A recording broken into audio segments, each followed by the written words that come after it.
இன்றைய வேளாண் தொழில்நுட்ப பகுதியில் விதை சான்றளிப்பு வழிமுறைகள் குறித்து மதுரை மாவட்டம் வேளாண்மை கல்லூரி மற்றும் ஆராய்ச்சி நிலையம் விதை அறிவியல் மற்றும் தொழில்நுட்பத் துறையின் இணை பேராசிரியர் முனைவர் வி. அலெக்ஸ் ஆல்பர்ட் அவர்கள் தரும் தகவல்கள்.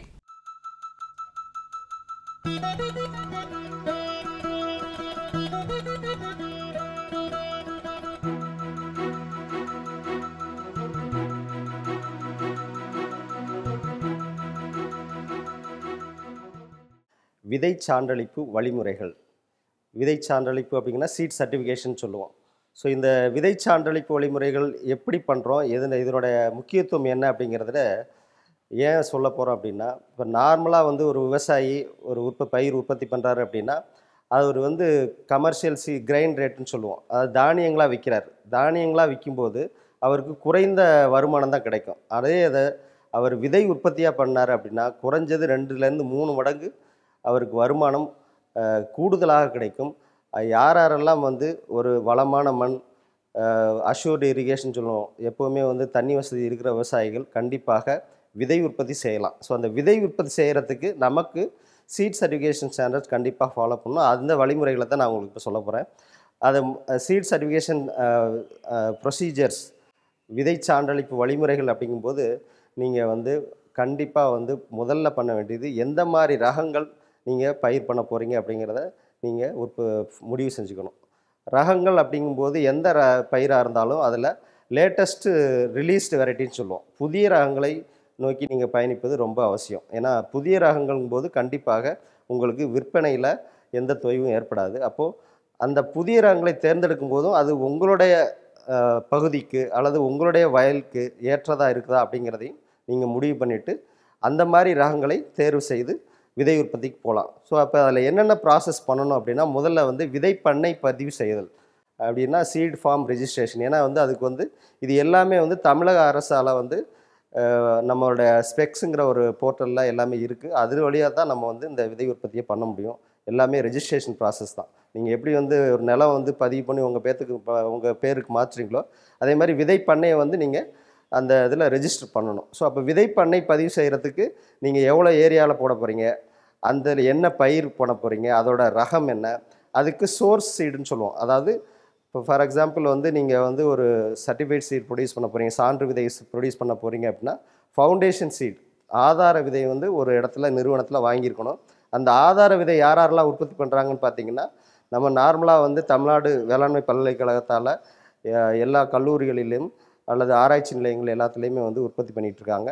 அது இல்லாமல் வேளாண்மை துறையின் சார்பாக சீட் எஸ்எஸ்எஃப்னு சொல்லுவோம், ஸ்டேட் சீட் ஃபார்ம், அதில் எல்லாமே வந்து அந்த ஆதார விதைகள் உற்பத்தி பண்ணுறாங்க. ஸோ அங்கே வந்து ஏதாவது ஒரு இடத்துல நீங்கள் அந்த விதைகளை வாங்கியிருக்கணும். அது முக்கியம். எல்லாமே வந்து அதோடைய ரெசிப்ட், அந்த பில்லு, அப்புறம் அந்த டேகு, இது எல்லாமே வந்து நீங்கள் வச்சுருந்துருக்கணும்.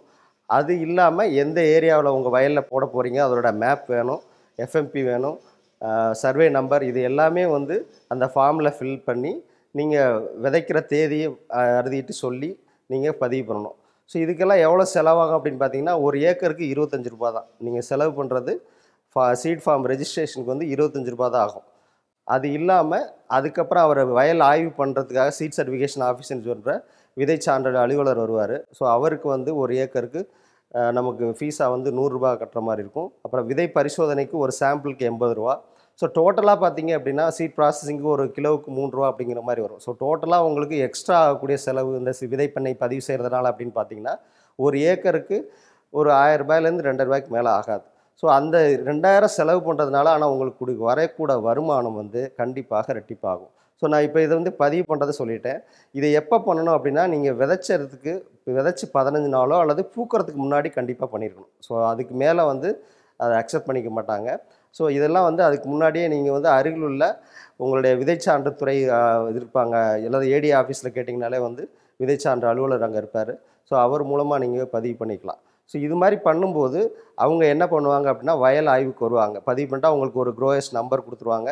ஸோ எப்போ வரப்போகிறாங்க இன்டிமேஷன் உங்களுக்கு கொடுத்துருவாங்க. ஸோ அப்போ வந்து நீங்கள் உங்கள் வயலில் வந்து விதைகள் வந்து கரெக்டாக முளைச்சிருக்குதா, எவ்வளோ பாப்புலேஷன் இருக்குது, இதெல்லாம் விதை அந்த முளைத்த வந்து ரகங்கள் வந்து சரியான பருவத்தில் இருக்கா அப்படிங்கிறத எண்ணிக்கையெல்லாம் பார்ப்பாங்க. அவங்க பார்க்க போகிறதுல என்ன முக்கியமான கவனத்தில் எடுத்துக்குவாங்க அப்படின்னா, அதை கலவன் அகற்றுதல்ன்ற ஒரு ப்ராசஸ் பார்ப்பாங்க. அப்படின்னா என்ன அப்படின்னா, நீங்கள் இப்போது லேட்டஸ்ட்டாக ஒரு வெரைட்டி கோ 55 இருக்குது அப்படிங்கும்போது நெல்லில் அதில் வேறு பயிர்கள் எதுவும் கலந்துருக்கா, அல்லது நீங்கள் முன்னாடி அந்த வயலில் வந்து ஒரு விதையை போட்டிருப்பீங்க, அந்த பயிர் எதுவும் முளைச்சிருக்கா அப்படின்னு பார்ப்பாங்க. அப்படி இருந்தால் அதை வந்து களைய சொல்லுவாங்க. அதுக்கு பேர் தான் கலவன் அகற்றுதல், ரோகிங்னு பேர். அதை கண்டிப்பாக அந்த விதை உற்பத்தி விவசாயிகள் பண்ணி ஆகணும். ஏன்னா என்னடா நம்ம பயிரில் வளர்ந்த பயிர் எடுக்க சொல்கிறாங்க அப்படின்னு யோசிக்கக்கூடாது. ஏன்னா அது வந்து வேறு ரகம். நீங்கள் ஒரு பயிரை விட்டீங்க அப்படின்னா, எடுத்துக்காட்டாக நெல் எடுத்துக்கிட்டீங்க அப்படின்னா, ஒரு நெல் பயிர் வந்து வேறு ரகமாக வந்துச்சுன்னா அதில் கிட்டத்தட்ட 150லேருந்து 250 விதைகள் இருக்கும். ஸோ அது அடுத்த விவசாயிக்கு போய் சேரும்போது ஒரு பயிர் தானே அப்படின்னு விட்டிங்கன்னா அது 250 ஆகும். அடுத்து இன்னொரு விவசாயிகளுக்கு போகும்போது அது அப்படியே டபுள் ஆகும். ஸோ அப்போது ரொம்ப அதிகமான வகையில் கலப்பு வந்துடும். அப்போ நீங்கள் வயலில் இருக்கும்போதே பிற ரகங்கள், பிற பயிர்கள் இருந்தது அப்படின்னா அது எல்லாமே வந்து பூக்கிறதுக்கு முன்னாடியே வந்து களைய வேண்டும். இதுக்கு பேர் தான் கலவன் அகற்றுதல், முக்கியமான ப்ராசஸ். அதை பண்ணணும். அதுக்கப்புறம் அறுவடைக்கும் போது அவர் ஒரு இன்ஸ்பெக்ஷன் வருவாங்க, சீட் சர்டிஃபிகேஷன் ஆஃபீஸர். அவர் வந்து இந்த பகுதியில் ஃபார் எக்ஸாம்பிள் 1 ஏக்கர் போட்டிருக்கீங்கன்னா 1 ஏக்கரில் எவ்வளோ எஸ்டிமேட்டட் ஈல்டு, அதாவது அனுமானிக்கப்பட்ட மகசூல் அப்படின்னு ஒன்று போடுவார். ஸோ அந்த இதை மட்டும்தான் அவர் கணக்கில் எடுத்துக்குவார். ஏன்னா 1 ஏக்கர்லேருந்து சாதாரணமாக வந்து ஒரு 2000 கிலோ வருது அப்படின்னா ஒரு 10% கூட அல்லது கம்மியாக இருக்கலாம். ஸோ அது அந்த அளவுக்கு தான் வந்து ஈல்டு பொட்டன்ஷியல், அதுவும் வந்து அந்த ஃபார்மில் ஃபில்லப் பண்ணணும். ஸோ அந்த மாதிரி இருக்கும்போது அதை நிர்ணயிக்கப்பட்ட அல்லது அவர் குறித்த மகசூலை மட்டுமே வந்து விதையாக எடுத்துக்கொள்வாங்க. ஸோ இந்த ப்ராசஸ் எல்லாம் வந்து அறுவடைக்கு முன்னதாக பண்ணி நீங்கள் ரெஜிஸ்டர் பண்ணிக்கணும். அதுக்கப்புறம் அறுவடை பின்னாடி ப்ராசஸிங் யூனிட்டுக்கு போகும். ப்ராசஸிங் யூனிட்டுக்கு போகும்போது அதில் நான் முன்னாடி சொன்ன தர நிர்ணயங்கள் எல்லாமே வந்து தரமான விதைகளை பிரித்ததுக்கப்புறமா அதை பேக் பண்ணி அதுக்கு டேக் கொண்டு வாங்க. டேக் தான் ரொம்ப முக்கியம். அந்த டேக் இருந்தால் மட்டும்தான் உங்களுடைய தரமான விதைன்னு அக்செப்ட் பண்ணுவாங்க. இந்த தரமான விதைக்குரிய டேகுன்னு பார்த்தீங்கன்னா முதல்ல வந்து சான்று விதைகளை வந்து ஃபார்மர்ஸ் யூஸ் பண்ணுறது. ஆனால் முதல் கட்டமாக நம்ம பார்க்க வேண்டியது வந்து வல்லுநர் விதைன்னு சொல்கிறது. அது வந்து எல்லோ கலரில் இருக்கும், கோல்டன் எல்லோ கலர். அதுக்கு அடுத்ததாக வந்து ஃபவுண்டேஷன் சீடு வந்து ஒயிட் கலரில் இருக்கும், வெள்ளை நிற அட்டை. அதுக்கு அடுத்ததாக பார்க்கும்போது சர்டிஃபைட் சீடு, சான்று விதை, அது வந்து நீல நிறத்தில் இருக்கும். ஸோ இந்த அட்டையில் எல்லாமே வந்து நம்ம ஃபவுண்டேஷன் சீடுன்னு சொல்கிறதும் சர்டிஃபைட் சீடுன்னு சொல்கிறது மட்டும்தான் நம்மளுடைய சீட் சர்டிஃபிகேஷன் ஆஃபீஸர் வந்து சைன் பண்ணுவார். அந்த சீட் டெஸ்டிங் ரிசல்ட்டில் பாஸ் ஆகிடுச்சு அப்படின்னா அதில் சைன் பண்ணிடலாம். இந்த மாதிரி பண்ணதுக்கு அப்புறம் தான் உங்களுக்கு நம்ம ஷிப்மெண்ட் வந்து வெளியில் போகும். ஸோ இதுதான் வந்து விதை சான்று நடைமுறைகள். ஸோ இது மாதிரி ப்ராசஸ் பண்ணுறதுனால உங்களுக்கு கொஞ்சம் காலதாமதம் ஆகலாம். குறைஞ்சது எவ்வளோ நேரம் ஆகும் அப்படின்னா, காலங்கள் மற்ற இடத்துலலாம் வந்து அறுவடை செஞ்சோன்னா நீங்கள் காசு பார்த்துடலாம். ஆனால் இந்த விதை உற்பத்தியை பொறுத்த வரைக்கும் இந்த ப்ராசஸ் எல்லாம் பண்ணுறதுக்கு குறைந்தது 1 மாதத்திலிருந்து அதிகமாக 3 மாதங்கள் ஆகலாம். ஸோ இந்த 3 மாத காலங்கள் ஆனாலும் உங்களுடைய மகசூல் வந்து அதே அளவில் இருந்தாலும் உங்களுக்கு உடைய வருமானம் 2 மடங்காகவோ 3 மடங்காகவோ கிடைக்கும் என்பது அறுதிட்டு கூற முடியும். ஏன் அப்படின்னு சொல்கிறேன்னா, நெல்லுக்கு நீங்கள் வந்து தானியமாக போட்டிங்கன்னா இப்போ மேக்ஸிமம் வந்து 19லேருந்து 21 ரூபா வரைக்கும், ஆவரேஜாக 20 ரூபான்னு வச்சாலும் உங்களுடைய 1 ஏக்கர் இதில் மகசூல் வந்து 2000 கிலோன்னு வச்சாலும் உங்களுக்கு வந்து 2000லேருந்து 20 ரூபான்னு வச்சாலும் குறைஞ்சது ஒரு 40,000 தான் கிடைக்கும். ஆனால் வந்து நீங்கள் விதை மகசூல் பண்ணீங்க, விதையாக பதிவு பண்ணிங்கன்னா 1 கிலோ வந்து குறைந்தது 35 ரூபாயிலிருந்து ஒரு சிலதில் வந்து 60 ரூபாய் வரைக்கும் கூட ப்ரொக்யூர்மெண்ட் ப்ரைஸாக ஃபிக்ஸ் பண்ணியிருக்காங்க, கவர்மெண்ட் ஃபிக்ஸ்டு ப்ரைஸ். அதனால் இப்போ பார்க்கும்போது 20 ரூபாயிலேருந்து உங்களுக்கு ஜம்ப் வந்து ஒரு 15 ரூபாயோ 20 ரூபாயோ அதிகமாகுது.